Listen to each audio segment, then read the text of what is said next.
Good morning, everybody. Sorry, I'm just finishing my extra strong coffee.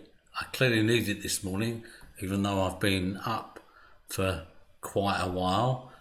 Hadn't realised until just a little while ago that this is not a bank holiday, Monday, as normally is the first Monday in May, but it's been put to Friday this week. Now, some people have mentioned Friday, and it kind of I'd really not thought about it. But of course, this coming weekend, we're celebrating 75 years of VE Day. So lots of celebrations were planned around this weekend. Whether they'll happen or not, I don't know. But when we look back, 75 years since victory in Europe and since the end of Second World War really began to come about. The world has probably not been through anything since then like it's going through now. Not a global event, not something that touches every nation. Many wars, disasters, famines, and terrible things that happened. Perhaps in my lifetime, when I was pretty young at the time, but the closest we got to a worldwide crisis was perhaps the Cuban Missile Crisis. But the pandemic is gripping the world, and the world seems kind of ill prepared for it. We seem to be not ready for it. People are not quite sure where to turn to, what to think about through this time.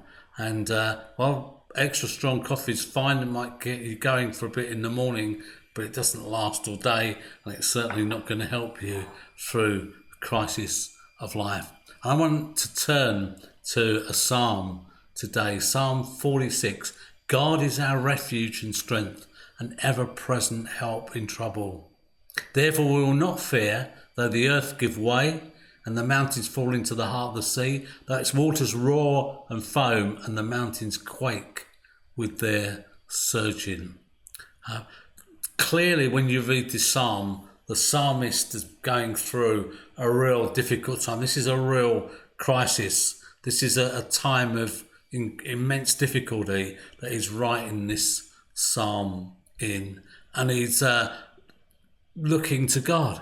He's looking to God as his strength and his refuge, because everything's crumbling around. Physically, things are crumbling around. His own circumstances, his own faith, his own ability to change things, it's gone. It's not able to do it. Everything that he trusted, everything that you could rely on, has found to be useless in the face of the events that were happening then. We don't know exactly what it was, but clearly as you read it, it's a crisis.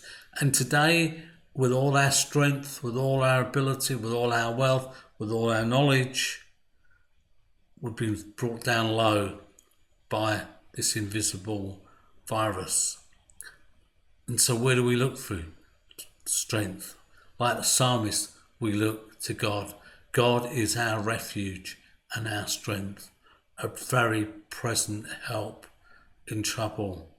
There are many people, many Christians, many millions of Christians, hundreds of millions of Christians, I believe, throughout the world who can testify to God's strength and help through difficult times. And the psalmist is remembering that. He's remembering times when he's been through other things, when he's been through difficulties, and he's remembered how God brought him through. He's remembered what God is like. He's looking at the faithfulness of God and the goodness of God, rather than just at the circumstances and what they're going through now. During the war, Second World War, people went through things with not just the day in mind, but the future afterwards in mind. We can very easily get kind of sucked into this and just focus on the day, or what's happening to me. But we need to see the wider picture, and the psalmist here is looking to the future. He's looking to a better future. He's looking to what can happen. Why? Not because of his ability or the ability of people around him, but at God and what God does and what God plans for and what God has got in his heart. And God is his source of refuge and strength. And I want to say, first of all, that we need to trust God. We need to look to him as our refuge and strength. And he goes on towards the end of the psalm, and verse 10 says, "Be still and know that I am God." Talking of God, it says, "Be still and know that I am God." And the psalmist comes to that place of actually remembering that actually in all your panicking and all the concern and what's going to happen, what's tomorrow going to bring, what difficulties you're going to face, let me be still in the presence of God. Let me rest in God. Being still doesn't mean not doing anything. It's not inactivity. Rather, it is trusting in God and therefore living out your life. And so the psalmist was able to pick up his life. He was able to begin to do positive things in his life. He was able to make the most of the day and trust God for tomorrow. And today we need to do that. Make the most of today. Say, Lord, what do you want me to do today? Plan your day. Do positive things. Perhaps do new things. Contact people. But make your plans for this day and this week in a positive way. Trusting in God and resting in him. And resting in him means that we have that strength to begin to think of tomorrow, and that strength to look outside ourselves and the circumstances. May God bless you and give you a fantastic day.